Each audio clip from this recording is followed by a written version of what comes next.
Narito ang Balitang Pinoy TV.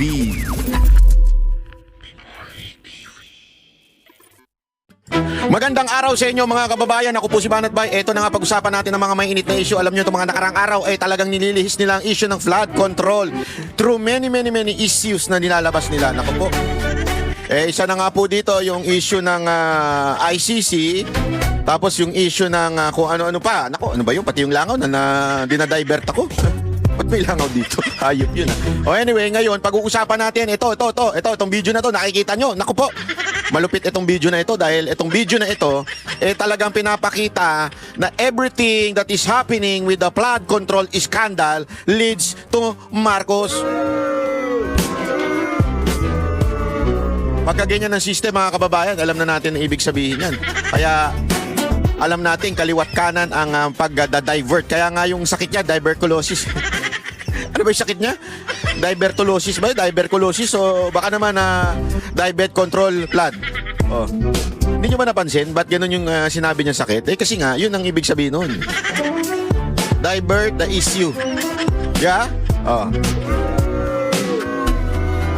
Anyway, eto na, pag-usapan na ho natin kasi maganda ho itong punto ni ni Erice dun sa tungkol diyan sa video na yan. Ako po, lupit talaga nito mga kababayan Pero bago yan mga kababayan, baka naman pwede. Baka nang pwede na mag-like na kagad kayo, mag-subscribe kagad kayo. Ngayon pa lang. Kasi alam nyo ba, pag nag-like kayo at nag-subscribe kayo, malaking bagay yan sa algorithm Agad-agad yan. Pag nilike ninyo, mabilis ang takbo niyan, kakalat kagad yan. At ito, pag-usapan natin Okay. Pasok. Web. Tonight we ask the questions, we tackle the issues, we clarify matters, and we get on point.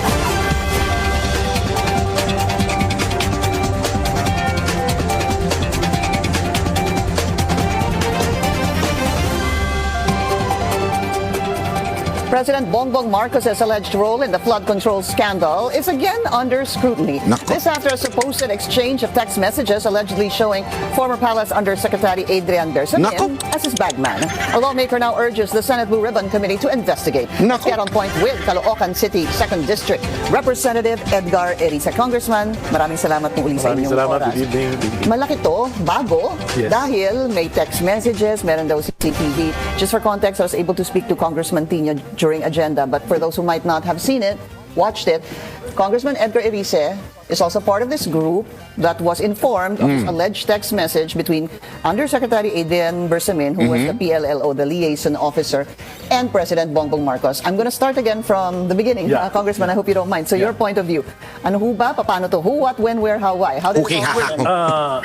Thursday yun Thursday, I was called by Congressman Libiste. Sabi niya kung pwede kayo mag-meet sa Makati. Tapos pinakita niya sa akin yung text messages allegedly between the President and Yusek Bersamin. Nako. Adrian Bersamin. Then, sabi ko sa kanya, meron ka bang Sabi niya, nakuha niya raw yun because Adrian, nung binanggit yung pangalan nila ni E.S. Bersamin at ni Adrian, ni Lucas Bersamin and Adrian ni Bersamin. Senator Lacson na may kinalaman dun sa flood control mess na binigyan sila ng 8 billion ni Yusek Bernardo. Tapos tinanggal nga si E.S. Bersamin sa kanyang pwesto. Nag-alala sila na magiging fall guy sila. Sila meaning the ES and Undersecretary Sabi Adrian? ni, yun ang sabi niya, magiging fall guy sila. Pero particularly, si Adrian ay nagpunta sa bahay ni Congressman Libiste sa Taal together with some lawyers. No, sorry, sir. So, he showed you the video of the supposed text. Hindi pa. Sabi niyo po Thursday you met him. Yeah, yung video hindi pa pinakita noon. Ang sabi lang po niya sa inyo na may text exchange. Yes, Okay. tapos pinakita niya talaga. Oh, so he already showed you the text messages that Thursday. Okay. That Thursday. Sabi niya nga na naiwan sa kanya yung mga files na yon nung ginawa yung affidavit. Pero wala sa kanya yung affidavit. Yun ang sabi niya.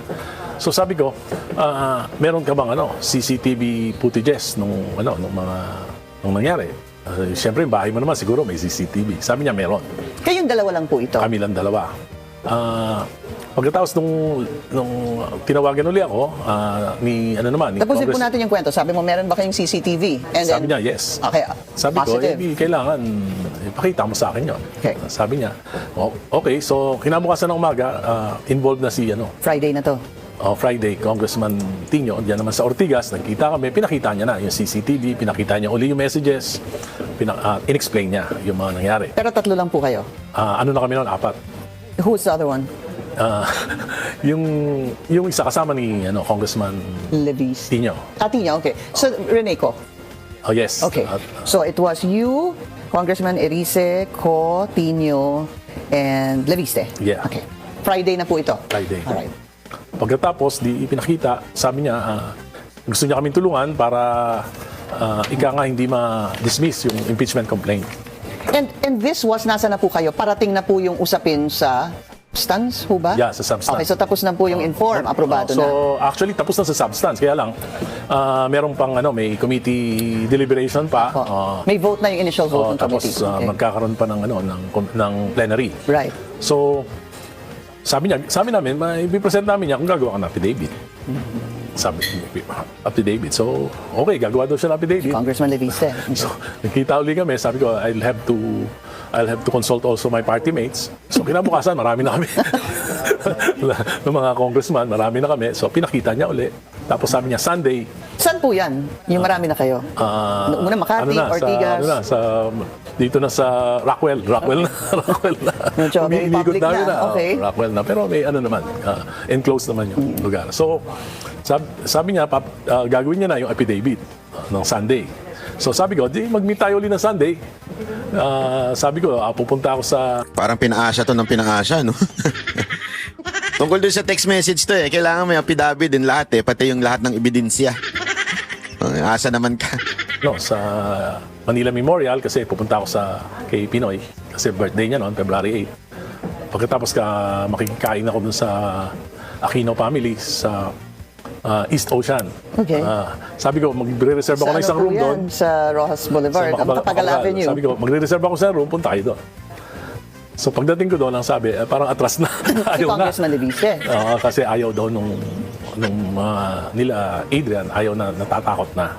But who went to meet you that Sunday? Si Congressman Libiste. Only? Yes. And you were with?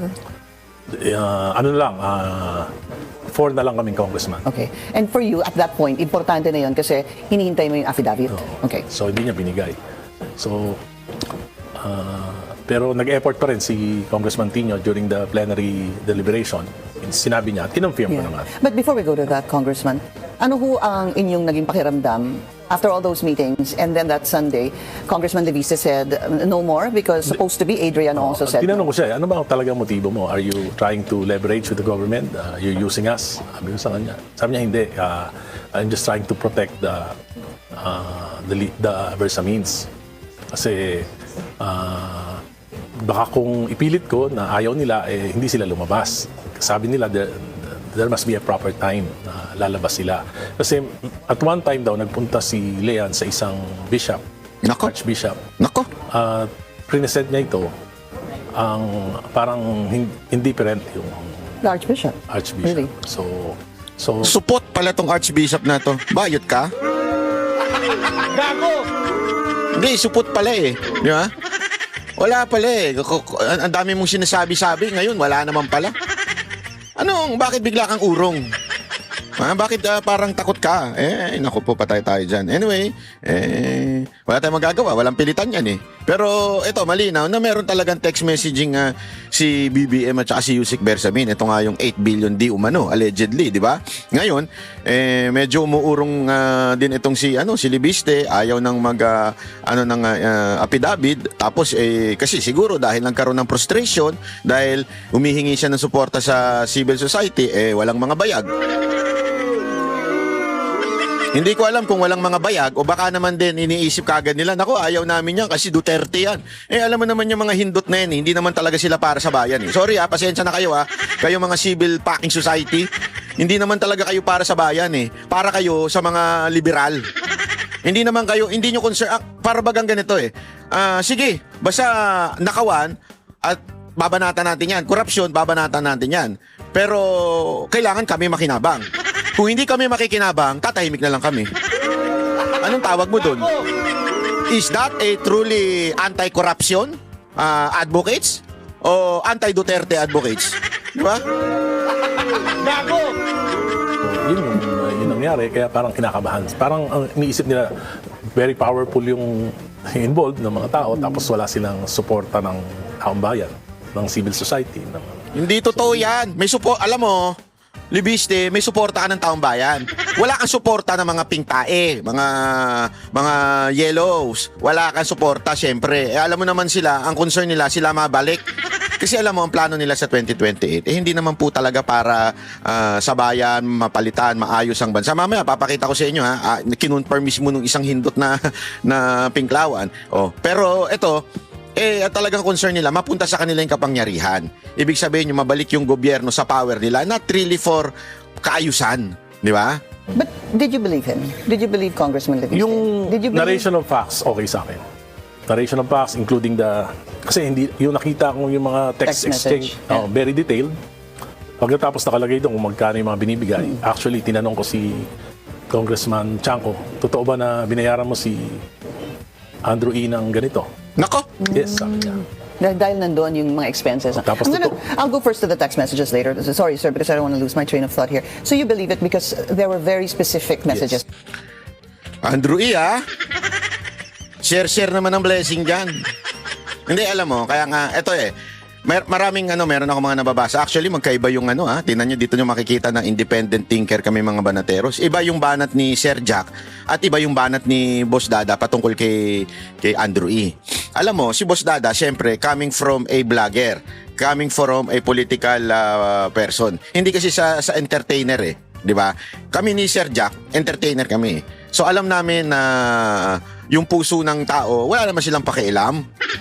Alam mo, kaya nga, ito ang pinagkaiba Ang Mocha Girls noon, nung panahon ni Pangulong Duterte, walang bayad. Talagang, hindi ko inaangat ang grupo ko pero nung panahon ni Pangulong Duterte, kahit halongkatin ninyo ang funding ng Duterte campaign, hindi ko kami binayaran nun. Honestly, hindi po kami binayaran. Binayaran lang yung hotel namin at syempre yung transportation namin. Yan naman ang totoo. At hindi nga si Pangulong Duterte. Sa totoo lang, yan po ay effort po ng kanyang kapatid. So, every time na pupunta kami, basta i-check-in lang kami, tapos sagot nila pamasahe, pero wala ho yung kahit anong pera na involved. Kasi nga, walang pera si Pangulong Duterte doon. And I don't care. Kasi nga, sabi ko nga, nakakita ako ng isang kakaibang presidente, kakaibang kandidato. So sabi ko, tara, talunin na natin to. Kasi ako noon, kahit po ako isang manager lang, political na po ako noon sa puso ko. Kasi nga sabi ko nga sa inyo, di ba, ang background ko noon, araw-araw, hinatid kami ng tatay ko, nakikinig ng news yan So talagang, ewan ko, maybe subconscious, talagang pumasok na sa akin yung love for the country. At nung nakita ko si Pangulong Duterte nung kumakandidato pa lang, sabi ko, susuportahan ko to para maayos-ayos naman ang bayan namin. Alam mo kasi, pag ikaw entertainer ka, lahat na nakikita mo. From politicians na mukhang malinis sa labas pero ang dumi-dumi naman, at the same time meron ka rin makikita na mga krimen sa gabi kasi panggabi tayo di ba? Makikita mo yan, yung kaguluhan, mga frustration sa tao, maano namin yan kasi nandun kami sa ground, di ba? So alam namin na noon, tangina talagang palubog na tayo nung pinklawan time, yung panahon ni Pinoy, yung mga dilawan pa pala. Hindi pa pala sila pink. Pinandirihan din kasi nila yung dilaw Kaya sila nagpalit ng pink Yung mga dilawan di ba? So, nung nakita namin yun, kaya kami sumuporta kay Pangulong Duterte ng libre. Ngayon, malamang sa malamang, hindi ko sure malamang sa malamang, may mga pumupunta doon na may talent fee. I do not know. Okay? But as far as I know, kami nila Jimmy Bondok, kami nung mga kakilala, yung mga nakita yung mga entertainer doon, wala talagang bayad. Pero yung siguro yung mga local band, malamang may bayad yun. And I cannot blame them. It's their job. That's why I cannot blame Andrew E. It's his job. Ano ibig sabihin nun? Tinrabaho lang niya si Marcos. Gago! Binudol lang din niya. Hindi, in a way, hindi ko sinabi scammer si Andrew E. In a way, binudol din niya. Kasi para bagang parang, okay, ikakampanya kita, pero bayaran mo ko. Di ba? Ang dami niya during election, yung mga vlogger na mga influencer na nagsusuot ng damit ng mga party list. Tangina, laki ng bayad dyan. Oo, ang laki ng bayad. Meron niya ako kilala mga sila mga talent sila na pinasusuot lang sila ng damit, tapos babayaran na kagad sila, mga influencer. Eh sa loob-loob ko, okay, ako, I respect that because trabaho nila yan. I respect si Andrew E. pero trabaho nila yan. Okay? Pero, hindi ako naniniwala sa ganyang klaseng artist. Para sa akin, napakababaw niyan. Para sa akin, napakababaw na ikaw ay tatanggap ng pera tapos ikakampanya mo. Walang problema kung may event ka, pupunta yung mayor pero hindi mo kinampanya. Kahit kami, ito honest to minsan kami, di ba, may mga show kami pupuntahan, piyesta, pero alam ko na ito'y kampanya. Alam ko yan. Pero malinaw doon sa aking kontrata. Nandun lang kami to entertain. We will not say vote for this mayor or we will not even mention the name of the mayor or the congressman. Pupunta lang kami to perform. That's it. Clear sa akin yan. Kasi bakit ko ipopromote ang taong hindi ko naman kilala, porket binayaran lang ako, ipopromote na ng grupo ko, hindi ako papayag sa ganun. Kayo na lang. Kayo na lang, Sir Andrew E. Hindi, sa prinsipyo ko, no yun. Okay, sa grupo ko, no yun. Ngayon, kung kami man pumunta at binanggit namin ang pangalan ng tao na yun, katulad nung kay Yorme. Nagpunta mo, girls, nag-perform kami nung kay Yorme noong 2022 because we believe Yorme. We believe on him. Nakita namin, may mga taga Maynila akong membro. So alam talaga nila, ay ako taga Maynila, alam ko talaga na mayroong pagbabagong ginawa si Yorme noon. At mabilis niyang nagawa yon sa Maynila. Kaya namin ikinampanya. Pero dito kay Andrew E., tinrabaho lang niya. Sana naman next time, siguraduhin mo yung karakas ng ikakampanya mo. Pero actually kasi meron akong chismis tungkol dyan eh. Chismis to, ayoko na lang sabihin ko sino nagsabi. Pero sure ako dito. Ang talagang time na yun, ikakampanya lang ni Andrew E. si BP Sara Duterte. Yun ang kwento sa akin. Siya lang talaga. Kinuha siya ni BP Sara Duterte kasi kung maalala ninyo, bago magsimula yung campaign, bago sila mag-file ng candidacy nila, may lumabas ng kanta ni Andrew E. na para kay Inday Sara Duterte. Si Inday Sara Duterte talaga ang kinakampanya na. Kaya lang, at that time, nandun na rin naman siya. Double whammy na yun. Naniniwala siya kay Inday, kinampanya niya ng libre.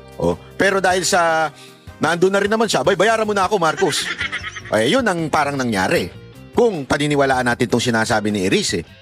Pero para sa akin, medyo sana next time, sa mga artist dyan, siguraduhin nyo naman, kilala ninyo yung ikinakampanya ninyo kasi nakakahiya.